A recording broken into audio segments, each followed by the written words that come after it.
오늘도 하나님의 사랑 때문에 아름다운 찬양을 듣게 하신 하나님께 감사드립니다.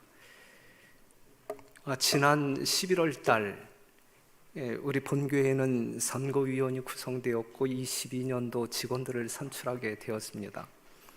우리 수석장로 김철희 장로님이 이제 결정되어지고 잠깐 식사하러 갔다가 다시 돌아오는 그 길에서 제가 김철희 장로님에게 말씀을 드렸어요. 비밀을 말한다. 내가 당신만 알고 있어라. 저는 내년도에 별내교를 떠난다. 그렇기 때문에 22년도 직원을 선출하게 될 때에 이제 후임 목회자와 잘 어울려서 일할 수 있는, 그리고 지금까지 만들어진 이 체제를, 시스템을 잘 유지 보완할 수 있는 그러한 인물들로 우리 진용을 갖추자, 이제 이렇게 요청을 했어요. 제가 이제 하나님의 어떤 그 부르심에 의하여, 명령에 의하여 움직여야 할 사람인데 주제넘게 월권을 했어야 하나님께 제가 이제 먼저 이제 교회를 떠나겠다라는 의사를 표현했기 때문에 이건 목사로서 가져서는 안 될 그러한 자세이죠. 하지만 7년 동안 이제 교회에 있으면서 제 자신을 생각하게 될 때에 긴장감이 많이 사라졌어요. 긴장감이. 그러면서 뭔가 어떤 그 새로운 도전에 대한 의욕이 이제 떨어지고, 그 다음에 이제 성도들도 이렇게 지켜보니까 성도들도 이 담임 목사와 함께 이 긴장감이 없는 것 같고, 그래서 이러다가는 이거 교회 망하겠다, 이거 큰일 나겠다. 그래서 내가 빠짐으로 새로운 리더십이 와서 뭔가 이 성도들의 이 마음을 복원하고 계속적인 어떤 그 도전 속에 긴장감을 갖게 하는 것이 이 교회가 계속적으로 부흥하고 성장할 수 있는 유일한 방법이다. 그래서 제가 그러한 결단을 내렸습니다. 제가 이제 은퇴 3년 남았어요. 3년. 맨 처음에 목회 나왔을 때의 초심이 이제 많이 이제 변질되었잖아요. 저 자신의 신앙을 온전히 단돌이 하기 위해서라도 남은 3년 마무리를 잘해야 되겠다. 그래서 새로운 환경 속에서 뭔가 또 다른 긴장감을 가지고 또 다른 시도를 통해서 내 개인적인 신앙을 먼저 단돌이 하고, 또한 그 교회에 조금이라도 이익을 끼쳐서 보람되게 마무리를 하게 되면 하나님께 영광이 되고, 그 다음에 저도 이제 은퇴 이후에 모든 일을 딱 손 놓았을 때에 이 무료함 속에 이 나태해지는 신앙을 가로막을 수 있지 아니할까, 이러한 생각 속에 이렇게 결정을 내린 것이니까 여러분 그렇게 이해해 주시고, 더군다나 이제 이 후임으로 오는 우리 백인호 목사가 서주환 합회에서 1등 목사예요. 그렇기 때문에 얼마나 여러분들은 행복하고 기대감을 가지고 그분을 맞이하여 함께 일할 수 있는 준비를 갖춰도 문제가 없을 거라 생각이 되어집니다. 아쉬운 부분이 있다고 하게 되면 우리 최선호 목사가 저와 함께 이제 이동을 하게 되는데, 이 최선호 목사가 능력자잖아요. 탤런트가 많고 또 하나님을 또 사랑하는 마음이 특심하고, 우리 어린이 교회를 위해서 3년 동안 수고를 참 많이 하고 부흥시켰는데, 저 같은 사람은 가도 되지만 이 최선호 목사, 이 능력자가, 능력이 많은 그러한 부목사가 함께 옮겨지게 됨에 대하여 여러분들에게 좀 손실감이 있지 않을까. 물론 이제 다시 오는 그 부목사, 우리 유상원 목사가 그 뒤를 이어서 그 이상으로 해주시겠지만, 여하튼 그러한 생각이 좀 듭니다. 우리 집사람이 이야기할 때 당신은 나이 먹어가면서 뭐 눈물이 많아졌어 그러는데 사실이에요. 그러니까 여러분들에게 경고하는데, 저의 눈물샘을 자극하는 그러한 일들이 결코 발생하지 않도록 즐거운 얼굴로, 미소 띤 얼굴로 저를 대하다가 마지막 보내주시기를 당부드리겠습니다. 자, 오늘 이 시간에는 한 마리도 남길 수 없으니, 이 설교 제목으로 이제 말씀을 좀 묵상하도록 하겠습니다. 창세기 46장 27절에 있는 말씀 보면, 애굽에서 요셉에게 낳은 아들이 2명이니 야곱의 집 사람으로 애굽에 이른 자의 도합이 70명이었더라. 그래서 이 요셉의 식구들 포함해서 74명이 이제 애굽 땅에 살게 되었단 말이죠. 그 말이죠. 그 다음에 출애굽기 12장 40절을 보게 되면 그들이 애굽에서 430년 동안 살았어요. 요셉으로 말미암아 이 이스라엘 자손들은 이 총리 가족의 특별한 대우를 받으면서 아주 우월한 삶을 살게 됩니다. 하지만 요셉이 죽고 요셉을 모르는 바로가 애굽을 통치하면서 이스라엘의 운명은 전혀 다르게 바뀌었어요. 노예의 삶으로 전락하고 맙니다. 인간의 가치가 말살되고 가혹한 육체적 노동으로 도구화되었어요. 하나님을 믿는 신앙을 잊어버리게 되고 안식일을 기억 속에서 사라지게 만듭니다. 동물적이고 기계적인 존재로 전락했죠. 그러면서도 이 죽음에 대한 두려움은 이루 말할 수가 없어요.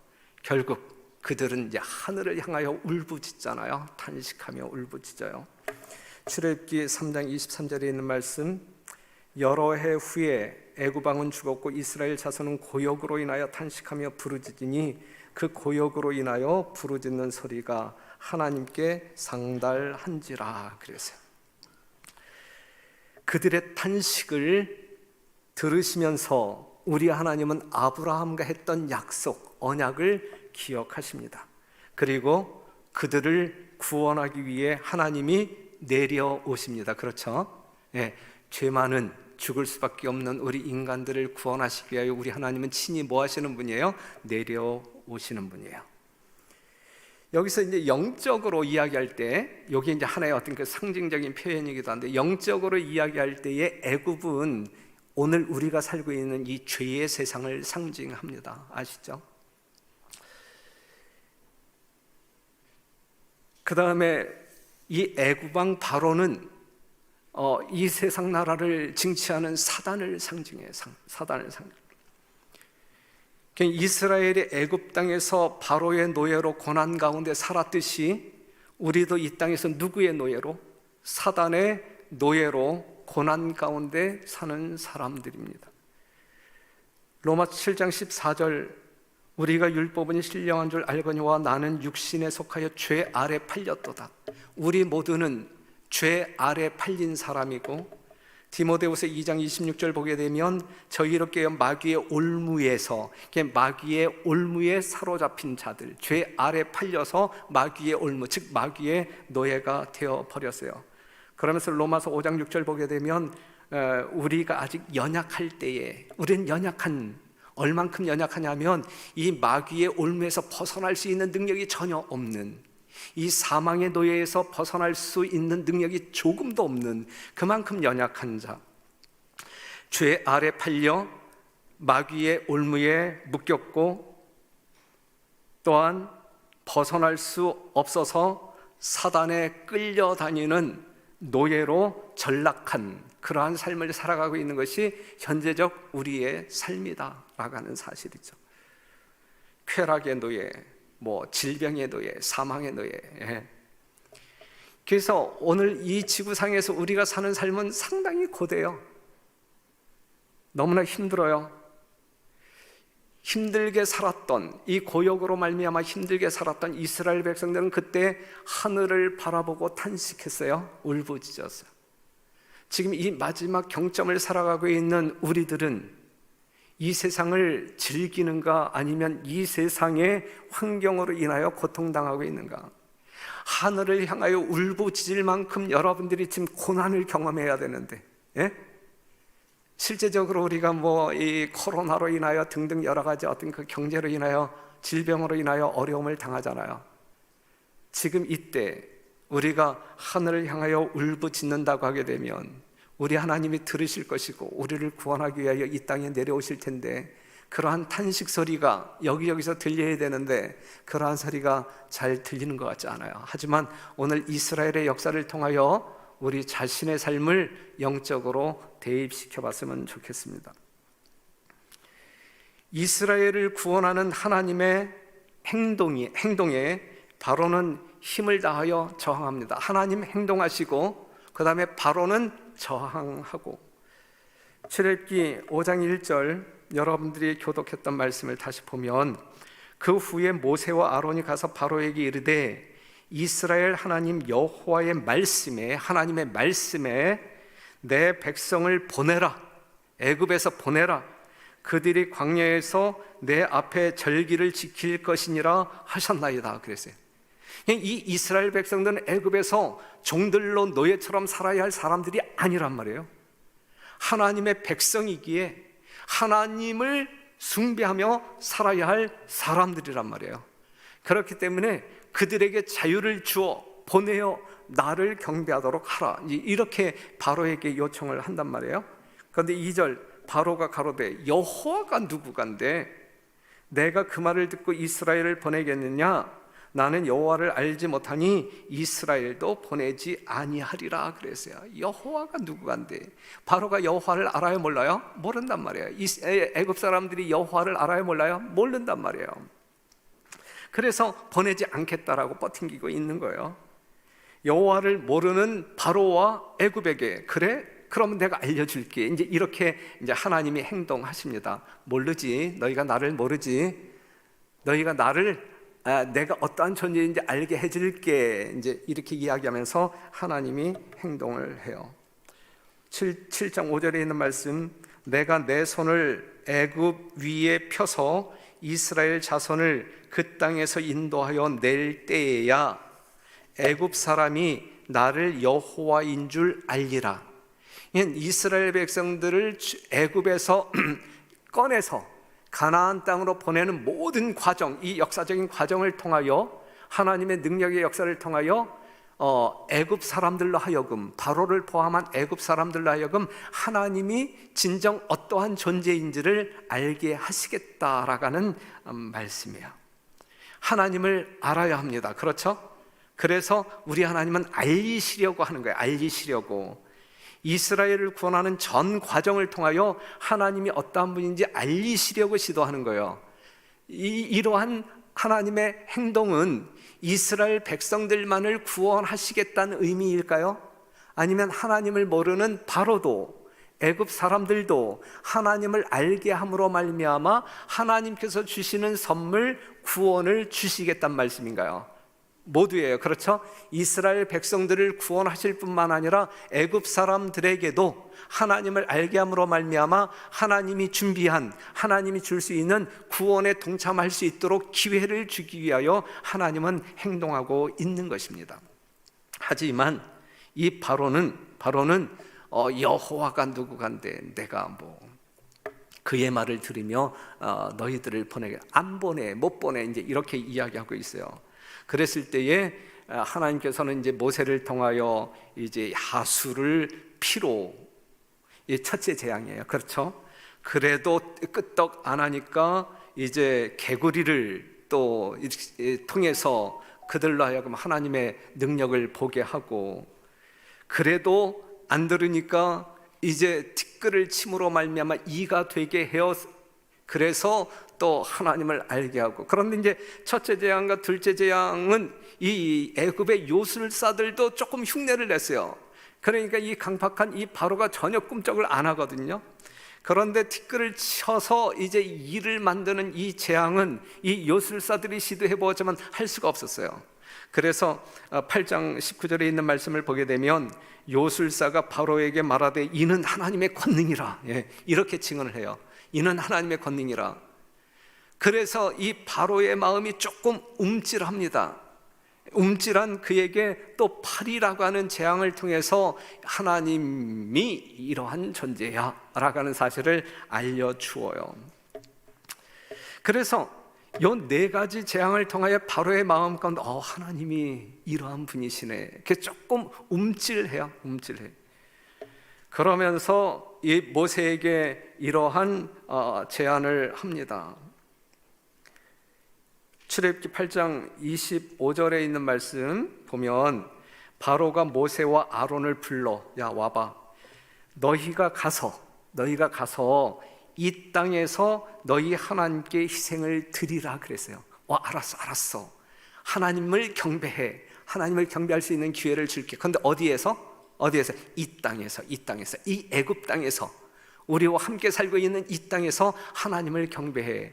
그래도 이 바로의 마음이 조금 움직였잖아요. 그렇죠? 바울의 마음이 조금 움직였어요.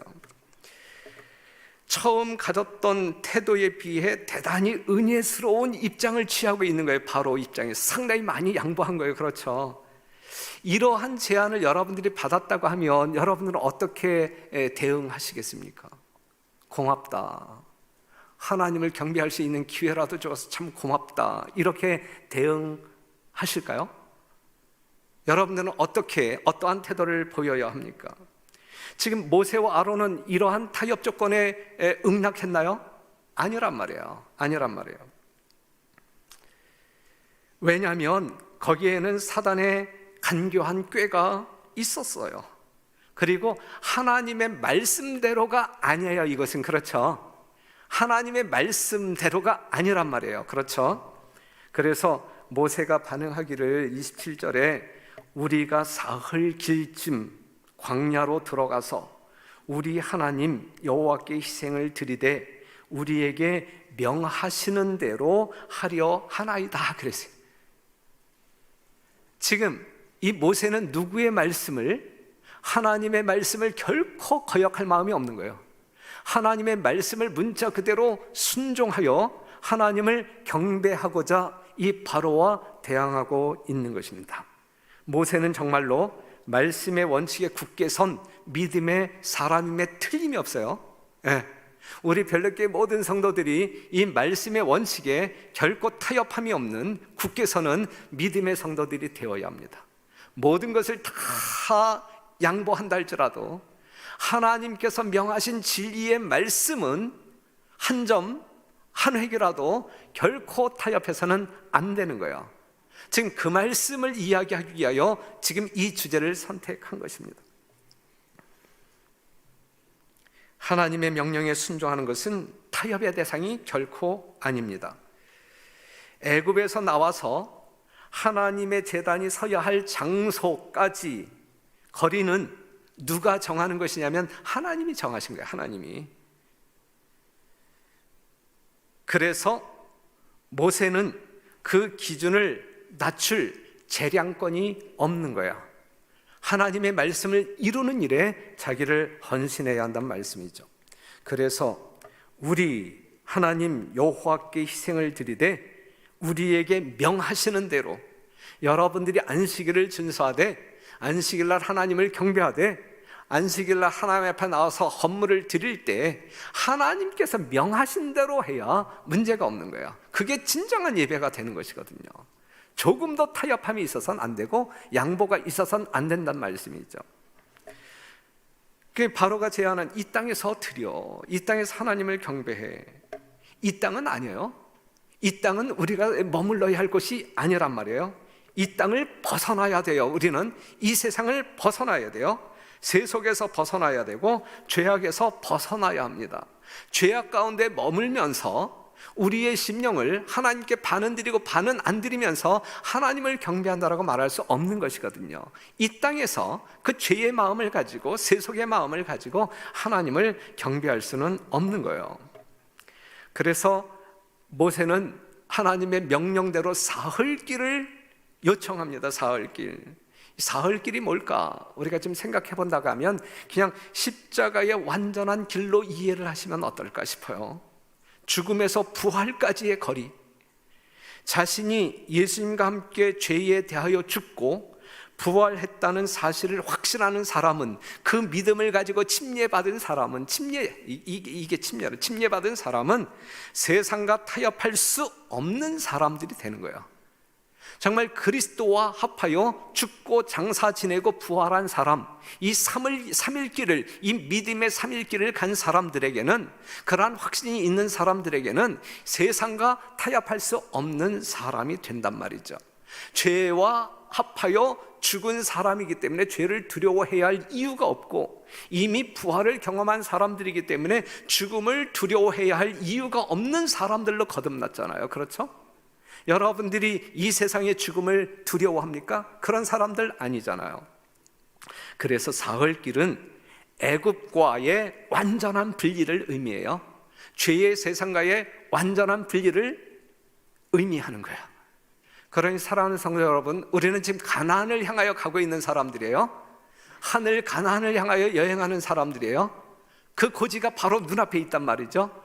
그렇기 때문에 우리는 애굽과의 완전한 단절, 세상과의 완전한 단절, 이것이 하나님을 경배하는 사람들에게 요구되어지는 조건이다라고 하는 사실이죠.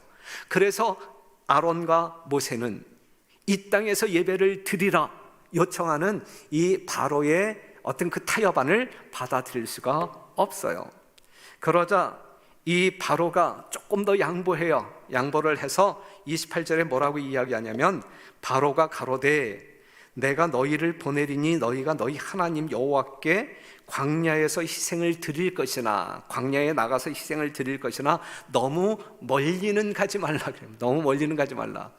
상당히 양보한 거예요. 이 땅에서. 거기서 이 바로가 양보해가지고 좋아 조금 더 가는데 너무 멀리는 가지 마, 이제 이렇게 이야기하는 것이거든요.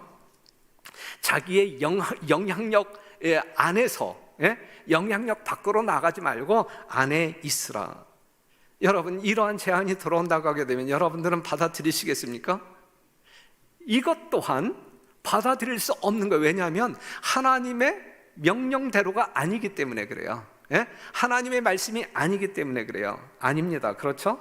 우리는 이 땅에서 완전히 벗어나야 할 사람이지 그냥 어떤 경계선에서 하나님을 경배해야 할 사람이 아니거든요. 우리가 베드로전서 2장 9절 보게 되면 너희는 그의 소유된 백성이니 그랬어요. 우리는 하나님께 소유된 백성이란 말이죠. 반은 하나님, 반은 사단 아니란 말이죠. 우리는 완전하게 하나님께 소유된 백성으로 살아야 한단 말이죠. 완전히 주님 안에서 우리의 삶이 이루어져야 한단 말이죠. 완전한 굴복을 통하여 하나님께 순종을 하는 백성들로 특징 지어져야 된다는 말씀이죠.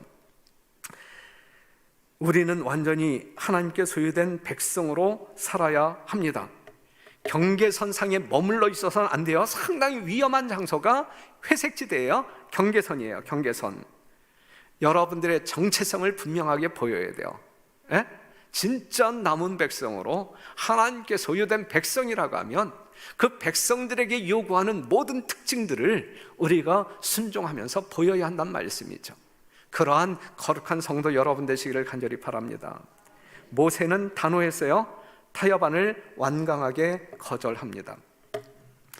그리스도인이라 자칭하는 자들 중에서 많은 사람들은 그들의 의복과 말과 행동에 있어서 세상과 조금도 다를 바가 없으며 그들이 그리스도인이라고 불리는 것은 단지 그들이 스스로 그리스도인이라고 공언하기 때문이다.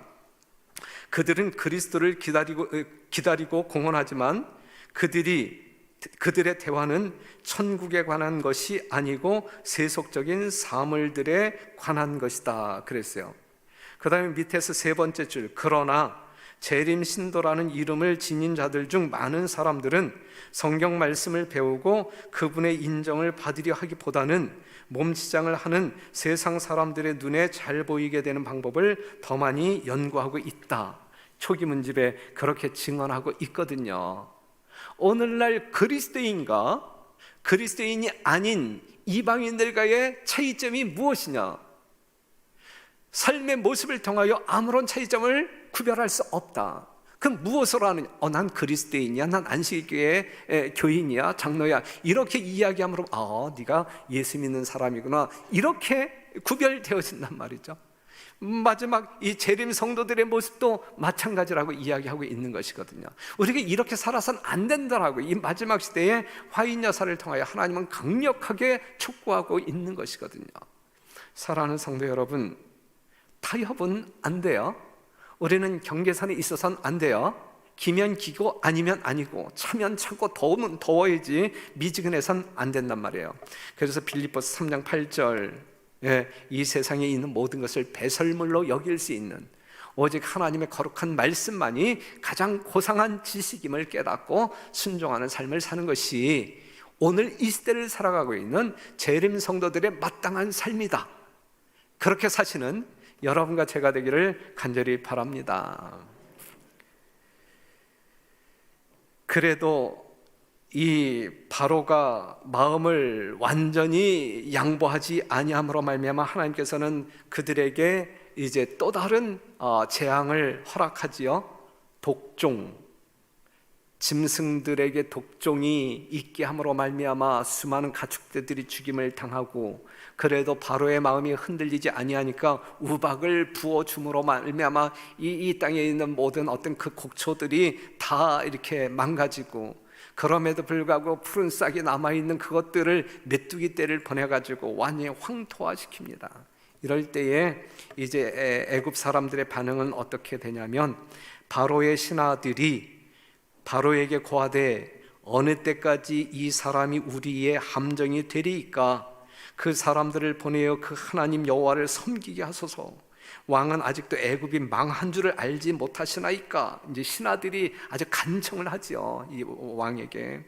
모세와 아론을 바로에게 다시 데려오니 바로가 그들에게 이르되 가서 너희 하나님 여호와를 섬길 자가 섬기라.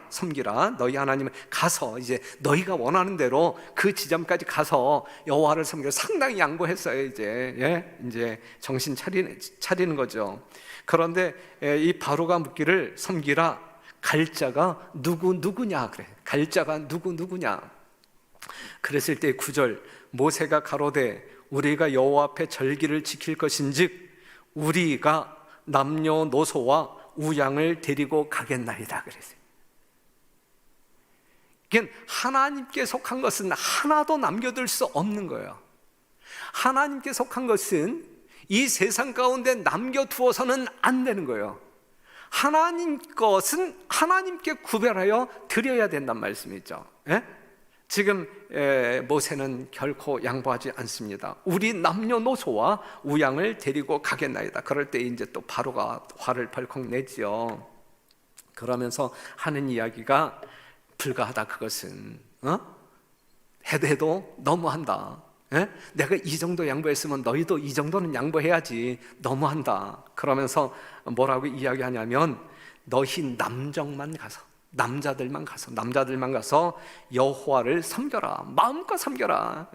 너희가 예배 드리고 싶은 그 장소까지 가서 너희가 하고 싶은 대로 드려라. 그런데 누구만? 남정만 가서 여호와를 섬기라. 이것이 너희의 구하는 바니라. 이에 그들이 바로 앞에서 쫓겨나니라 그랬어요. 사흘길을 허락하지만 아이들을 남겨두고 가라고 바로는 이야기하고 있어요.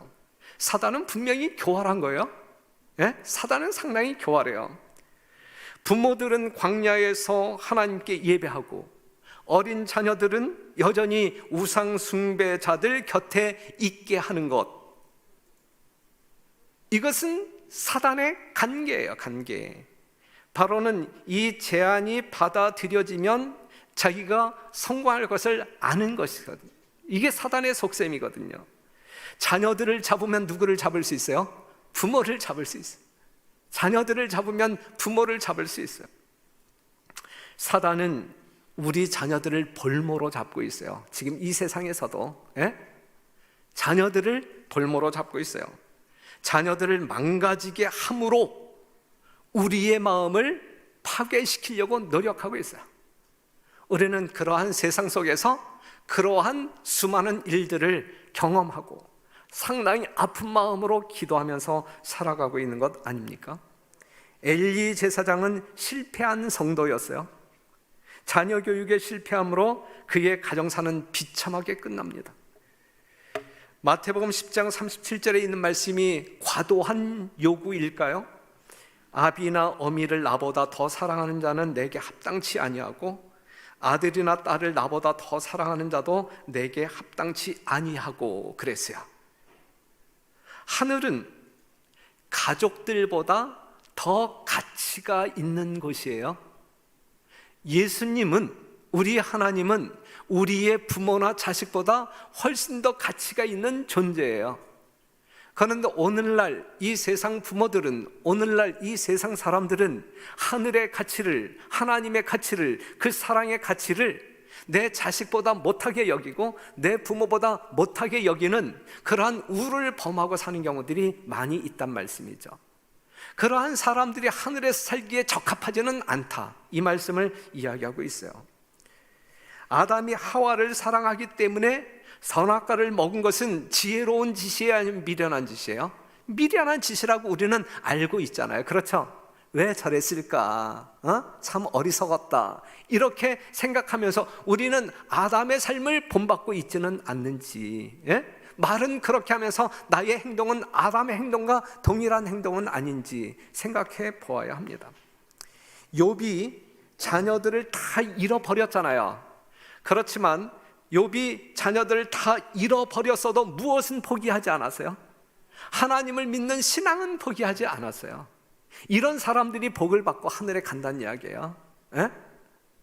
그런데 바로는 뭐라고 이야기해요? 야, 너희 남정들만 가고 자녀들은 남겨두고. 오늘날 자녀들 때문에 이 가족 신앙이 상당히 후퇴하고, 또한 부모들의 신앙도 이 하나님을 믿는 신앙에서 멀어져가는 그러한 가족들을 보면서 상당히 마음이 아픕니다. 너무 많이 아픈데 개혁이 일어나야 돼요. 돌이킴이 있어야 돼요. 하나님의 음성을 들어야 돼요. 이스라엘 역사를 통하여 하나님의 뜻이 무엇인지 분별하고 우리의 신앙을, 우리의 가족들의 신앙을 온전히 지켜나가야 할 것입니다.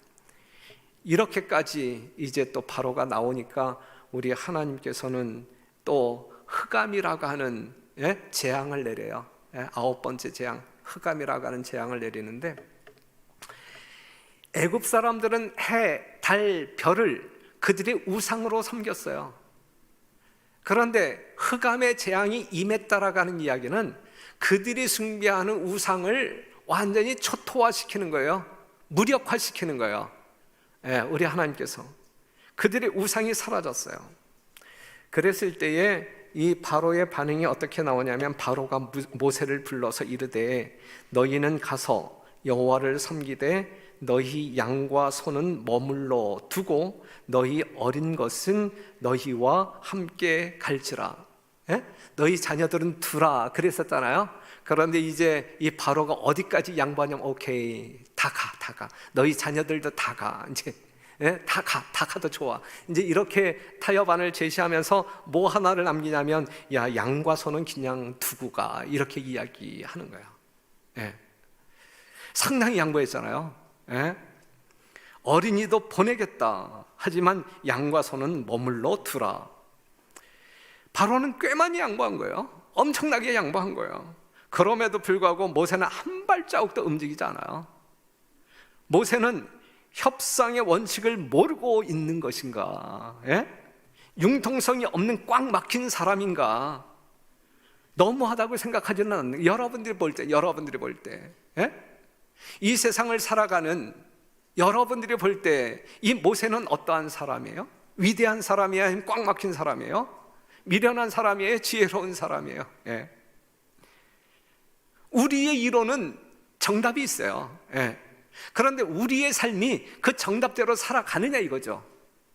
모세는 정말 멋진 신앙이다, 우리가 존경할 만한 하나님의 위대한 종이다, 선지자다, 이렇게 평가하는데, 지금 이러한 어떤 공부를 하면서 그렇다고 하면 나는 이러한 상황 가운데 있을 때 나는 어떠한 태도를 취할까 한 번 정도는 생각해 보아야 되거든요.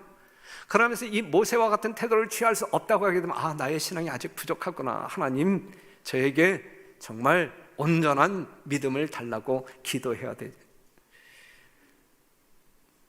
세상적인 논리에 따르면 모세는 비난받아 마땅합니다.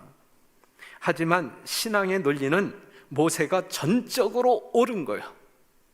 우리는 신앙적인 논리로 이해해야 돼요. 말씀에 굳게 선 신앙은 말씀에 이탈하여 타협하거나 양보하지 않습니다. 그렇게 미련 떨다가, 그렇게 고집 떨다가 죽는 사람이 꽤 많았어요. 하나님은 그러한 사람을 순교자라고 이야기합니다. 순교자라고 이야기. 순교를 당할지라도, 목베임을 당할지라도 하나님의 거룩한 말씀은 타협하지 않는 살아있는 성도, 이게 진정한 신앙 아니겠습니까? 우리 별내교회는 그만한 믿음을 가지고 이 세상을 승리해야 되지 않겠습니까?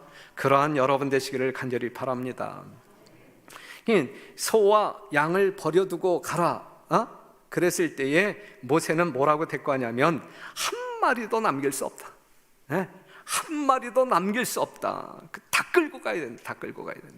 이게 오늘 설교 제목이에요. 한 마리도 남길 수 없다. 이 설교 제목을 어떤 장로님이 보더니 목사님 이 말이 무슨 말이에요? 오늘 목사님 이 성도들에게 뭐 오해를 끼칠 수 있는 말 아니겠어요? 목사님 떠나면서 이 별내교회에 한 영혼도 남겨두지 않고 다 데려가겠다는 이야기예요. 이런 식으로 아주 억측, 이 과대 해석을 하는 그러한 분이 있었어. 그분도 나한테 웃자고 한 이야기였어요. 그런데 한 마리도 남길 수 없다. 한 마리도 남길 수 없다. 이 말씀 뭐냐면 1.1획도 타협할 수 없다 이거예요. 1.1획도. 모세는 성품에 있어서 매우 온유한 사람이잖아요. 그의 온유가 온 세상에 승하더라 그랬잖아요. 모세보다 온유한 사람이 있나요 우리 중에? 모세는 대단히 온유한 사람이었어요. 하지만 하나님의 말씀 안에서는 아주 견고한 사람이었어요. 흔들림이 없는 아주 견고한 사람이었어요. 그는 하나님의 요구 중에서 티끌만큼도 양보함이 없었던 사람이었어요. 양떼와 소떼도 틀림없이 누구의 것이에요? 하나님의 것이거든요. 더더군다나 지금 이스라엘 백성들이 뭐 하기 위하여 애굽을 빠져나가겠다는 이야기예요? 하나님께서는 뭐 때문에 그들을 이 애굽에서 출애굽시켜가지고 가나안 땅으로 인도하겠다는 이야기예요? 그들로 하여금 하나님을 경배하도록 하기 위함이거든요. 제사를 드리도록 하기 위함이거든요. 절기를 통하여 하나님을 알고 숭배하도록 하기 위함이거든요. 그런데 예배하러 나아가는 사람들이 뭐가 있어야 돼요? 제물이 있어야 되죠. 제물 없이 하나님을 어떻게 경배할 수 있나요? 경배할 수 없잖아요. 그렇죠? 예수님 없이 우리가 하나님을 어떻게 경배하느냐고요. 오직 구원 얻을 만한 이름은 오직 예수밖에 없는데 여러분들이 예수에 대한 믿음 없이 무슨 하나님을 경배할 수 있어요? 그건 불가능한 거예요. 이 소와 양은 누구를 상징하는 거예요? 예수님을 상징하는 거예요. 제물을 상징하는 거예요. 그렇죠? 이 제물을 가지고 나아가 하나님을 예배할 때 그것이 진정한 예배란 말이죠. 그렇죠? 이 안식일을 기억해 여러분들이. 하지만 이 안식일 주의 성전에 나와 하나님을 경배할 때에 예수 믿는 믿음이 없다고 하게 되면 그것은 완전한 알맹이 없는 생명 없는 어떤 그 형식에 불과한 것이지, 그냥 어떤 그 형식에 불과한 예배 행위이지 그것이 하나님과 이렇게 연결되어질 수 있는 예배는 아니란 말이에요. 그렇기 때문에 매 안식일 여러분들이 주의 성전에 나올 때는 제물을 가지고 나와야 되는데 유일한 제물은 예수란 말이죠. 예수님이 승천한 이후에 여러분들은 예수 믿음을 가지고 이 성전에 나와서 하나님을 경배할 때 그게 이제 신령과 진정으로 드리는 예배가 되는 것이고, 그게 온전한 안식일 준수가 되는 것이고, 그것이 하나님께 연락될 수 있는 거란 말이에요. 그렇기 때문에 한 마리도 남길 수 없으니 이 이야기는 하나님께서 지정하신 말씀대로 전폭적으로 타협 없이 순종하겠다 이거예요. 내가 죽을지라도 하나님의 말씀은 지켜져야 된다라고 하는, 나의 숭고한 믿음을 통하여 지켜져야 된다라고 하는 이 모세의 태도를 말해주고 있는 것이고, 우리 하나님께서는 오늘날 우리들에게 그러한 신앙을 요구하신다라고 하는 사실이고, 지금 우리는 이 마지막 경점에서 그러한 믿음으로 개혁해야 된다는 말씀을 여러분들에게 강조하고 있는 것입니다. 사무엘상 2장 30절, 나를 존중히 여기는 자를 내가 존중히 여기리라 그랬어요. 우리 하나님은 하나님을 존중하는 사람을 존중하신다는 말씀이에요. 출애굽기 8장 27절 다시 보면 우리가 사흘길쯤 광야로 들어가서 우리 하나님 여호와께 희생을 드리되, 여러분들이 하나님을 경배하되, 이 말씀이에요. 하나님을 경배하되 우리에게 명하시는 대로 하려 하니이다 그랬어요. 그러니 여러분들이 하나님을 숭배할 때, 하나님을 예배할 때 하나님께서 명하시는 대로 하나님을 예배하고, 하나님께서 명하시는 대로 여러분들의 삶을 이루어 나아가고 그것이 우리 하나님과 동행하는 유일한 방법이고 그것이 구원받은 자의 마땅한 삶이다 라고 하는 사실을 기억하시면서 이러한 별내교회 성도 여러분 되어주시기를 간절히 당부하면서 말씀을 마치겠습니다.